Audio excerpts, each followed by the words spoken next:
ప్రశ్నలు. మన జీవితం మొత్తం ప్రశ్నల చుట్టూ తిరుగుతూనే ఉంటుంది. ప్రతి ఉదయం లేవగానే మనల్ని మనమే ప్రశ్నిస్తాము.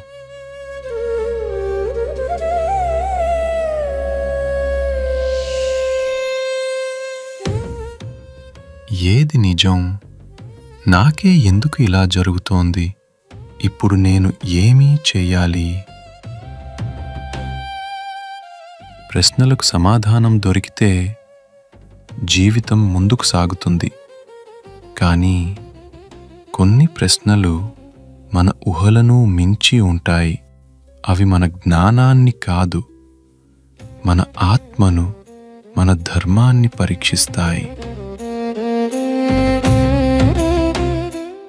అలాంటి ఒక ప్రశ్నల సముద్రం మహాభారత కాలంలో ఒక చెరువు దగ్గర పుట్టింది. ఒక శక్తివంతమైన యక్షుడు అడిగిన 125 ప్రశ్నలు అదృష్టం, ధైర్యం, జ్ఞానం అన్నింటినీ సవాలు చేశాయి.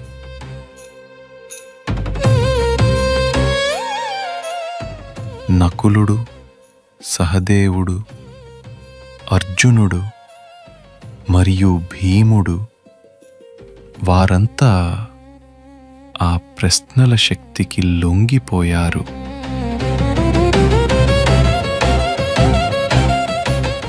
వారు లేకపోతే కురుక్షేత్రం ఉండేది కాదు. ఈ అఖండ భారతంలో ధర్మం నిలబడేది కాదు.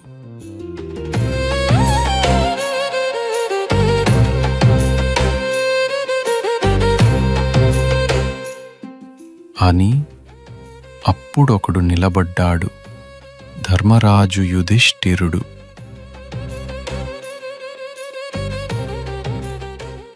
తన వినయం, తన జ్ఞానం, తన సత్యంతో అతను యక్షుడి ప్రతి ప్రశ్నకు సమాధానమిచ్చాడు.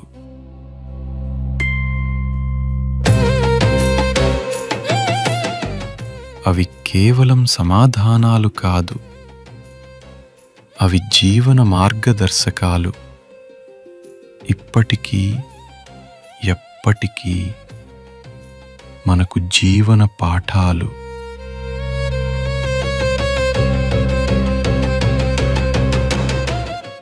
ఈ యక్ష ప్రశ్నలు మన జీవితానికి సంబంధించినవే. మన ఆలోచనల్లో, మన నిర్ణయాల్లో, మన సుఖం దుఃఖం వెనుక ఉన్న నిజాలను తెలియజేస్తాయి. ఇవి మనకు ఆత్మ పరిశీలన నేర్పుతాయి.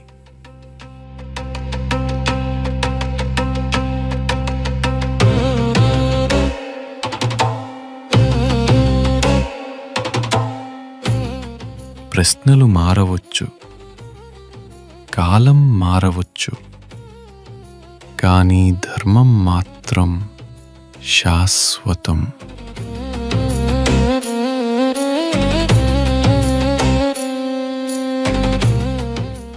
ఇది యక్ష ప్రశ్న, ఒక సత్య ప్రయాణం, ముఖ్యంగా శాశ్వత జ్ఞానం.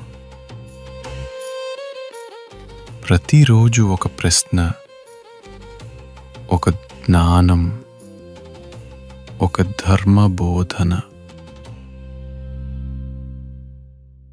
ప్రశ్నలతో మొదలైన ఈ ప్రయాణం మనలోని సత్యాన్ని చేరే మార్గం. అదే జ్ఞాన మార్గం, ద విజ్డమ్ పాత్. ఫ్రెండ్స్, దయచేసి సబ్స్క్రైబ్ చేసుకోండి. మీ ఫ్రెండ్స్కి, బంధువులకి షేర్ చేస్తూ వారికి జ్ఞానాన్ని పంచి ధర్మాన్ని కాపాడండి. మన ద విజ్డమ్ పాత్ ఛానల్ని సపోర్ట్ చేస్తూ ఈ చిన్న ప్రయత్నాన్ని ముందుకు నడిపించాలని ప్రార్థిస్తున్నాను.